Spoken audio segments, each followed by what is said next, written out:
গৃহশিক্ষক YouTube চ্যানেলে সকল ছাত্রছাত্রীদের জানাই শুভকামনা। আগের ক্লাসে আমরা তোমাদের কিছু শর্ট কোশ্চেন নিয়ে আলোচনা করেছিলাম। আজ আমরা আরও কিছু ইতিহাসের শর্ট কোশ্চেন নিয়ে আলোচনা করব।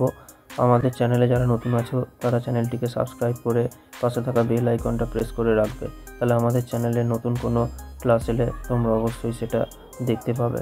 আর আমাদের এই ক্লাসগুলো তোমরা বন্ধুদের মধ্যে শেয়ার করবে।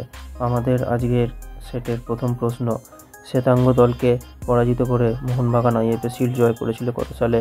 উত্তর 1911 সালে। পরের প্রশ্ন, দাদা সাহেব ফালকে কিসের সঙ্গে যুক্ত ছিলেন? উত্তর চলচ্চিত্রের সঙ্গে। পরের প্রশ্ন, পাশ্চাত্য শিক্ষার ক্ষেত্রে বেমানান নামটি হলো? উত্তর কালীপ্রসন্ন সিংহ। পরের প্রশ্ন, নববিধানকে প্রতিষ্ঠা করেন? উত্তর কেশবচন্দ্র সেন। পরের প্রশ্ন, সতীদাহ প্রথা কবে রদ হয়? উত্তর 1829 খ্রিস্টাব্দে।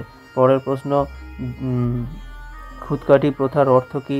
উত্তর জমির যৌথ মালিকানা। পরের প্রশ্ন, সন্ন্যাসী বিদ্রোহের অন্যতম নেতা কে ছিলেন? উত্তর দেবী চৌধুরানী।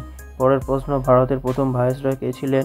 উত্তর লর্ড ক্যানিং। পরের প্রশ্ন, ভারত মাতা প্রতিষ্ঠিত হয়েছিল কত সালে? উত্তর 1876 সালে। পরের প্রশ্ন, ভারত মাতা ছবিটি কে আঁকেন? উত্তর অবনীন্দ্রনাথ ঠাকুর। পরের প্রশ্ন, সন্দেশ পত্রিকার প্রথম প্রকাশ কে করেছিলেন? উত্তর উপেন্দ্রকিশোর রায়চৌধুরী। পরের প্রশ্ন, ভারতীয় উদ্ভিদবিদ্যার জনক কাকে বলা হয়? উত্তর উইলিয়াম রক্সবার্গকে। পরের প্রশ্ন, ভাইকম সত্যাগ্রহ অনুষ্ঠিত হয়েছিল কোথায়? উত্তর মালাবারে। পরের প্রশ্ন, হিন্দ স্বরাজ গ্রন্থটি কে লিখেছিলেন? উত্তর গান্ধীজি। পরের প্রশ্ন, ভারতে মে দিবস কবে পালন করা হয়? উত্তর 1 মে 1923। পরের প্রশ্ন, দীপালি সংঘ কে প্রতিষ্ঠা করেন? উত্তর লীলা নাগ। পরের প্রশ্ন, দলিতদের হরিজন আখ্যা কে দিয়েছিলেন? উত্তর গান্ধীজি। পরের প্রশ্ন, কোন বিপ্লবী পি.এন. ঠাকুর ছদ্মনামে জাপানে পালিয়ে যান? উত্তর রাসবিহারী বসু। পরের প্রশ্ন, স্বাধীনতার প্রাক্কালে ভারতের সবচেয়ে বড় দেশীয় রাজ্য কোনটি ছিল? উত্তর হায়দ্রাবাদ। পরের প্রশ্ন, ভাষাভিত্তিক প্রদেশ কমিশন গঠিত হয়েছিল কত সালে? উত্তর 1948 সালে। এরপর আমরা এসিকিউ প্রশ্নের উত্তরগুলো করব। প্রথম প্রশ্ন, হকির জাদুকর কাকে বলা হয়? উত্তর ধ্যানচাঁদকে। পরের প্রশ্ন, নীলদর্পণ নাটকটি কোন নামে প্রকাশিত হয়েছিল? উত্তর কেঞ্চিৎ প্রতীকেন। পরের প্রশ্ন, একজন ব্যঙ্গচিত্র শিল্পীর নাম লেখো। উত্তর গগনেন্দ্রনাথ ঠাকুর। পরের প্রশ্ন, দ্য সোশ্যালিস্ট পত্রিকাটি কে প্রকাশ করেন? উত্তর 1922 খ্রিস্টাব্দে অমৃত ডাঙ্গে। এবার আমরা ঠিক ভুলের প্রশ্নগুলো আলোচনা করব। প্রথমটা যেটা আছে, উদের নির্দেশনামা অনুসারে 1857 খ্রিস্টাব্দে কলকাতা বিশ্ববিদ্যালয় প্রতিষ্ঠিত হয়েছিল। এটা ঠিক। পরেরটা, ফরাজি একটি উপজাতির নাম। এটা ভুল। পরেরটা, বাংলায় লাইনোটাইপ প্রবর্তন করেন বিদ্যাসাগর। এটা ভুল। পরেরটা, বিপ্লবী সংঘ প্রতিষ্ঠা করেন কল্পনা দত্ত।